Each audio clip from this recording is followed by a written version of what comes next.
پاکستان میں انٹرنیٹ کی رفتار ایسی نہیں جیسی ہونی چاہیے، وزیر مملکت برائے آئی ٹی شیزہ فاطمہ کا اعتراف۔ کہا اسپیکٹرم آکشن اپریل میں ہوگی، آکشن سے ہم انٹرنیٹ کی رفتار میں اضافے کی طرف جائیں گے۔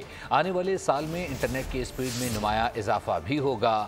یہ بھی بتایا کہ نیشنل ڈیجیٹل اتھارٹی کا قیام عمل میں لایا جا رہا ہے۔ اتھارٹی سے متعلق بل قومی اسمبلی میں پیش کیا جا رہا ہے۔ وزیر مملکت کے مطابق دنیا کو سائبر سیکورٹی چیلنجز کا سامنا ہے۔ پاکستان میں بھی سائبر سیکورٹی تھریٹس بڑا چیلنج بنا ہوا ہے۔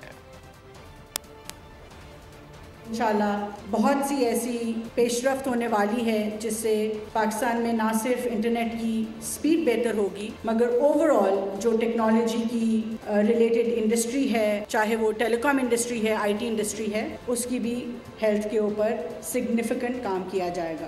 اپریل میں انشاءاللہ ہماری کوشش ہے کہ ہم اسپیکٹرم آکشن کریں۔ اس میں 5G اسپیکٹرم 5G کے لیے بھی اور 4G کے لیے بھی اسپیکٹرم کی آکشن جو ہے وہ بہتر کی جائے گی، جس سے سگنیفیکنٹ امپروومنٹ ہمیں انٹرنیٹ سروسز کے اندر نظر آئے گی۔ جب تمام چیزیں ٹھیک بھی ہوتی ہیں تو پاکستان کے اندر ہمیں یہ اکنالج کرنا چاہیے کہ انٹرنیٹ کی سپیڈ اس طرح سے شاید اویلیبل ہمیں نہیں ہوتی جس طرح سے ہونی چاہیے، جس کی وجہ سے ہمارے فری لانسرز، ہمارے انڈسٹری کے لوگ جو ہیں ان کے اوپر ایک امپیکٹ آتا ہے۔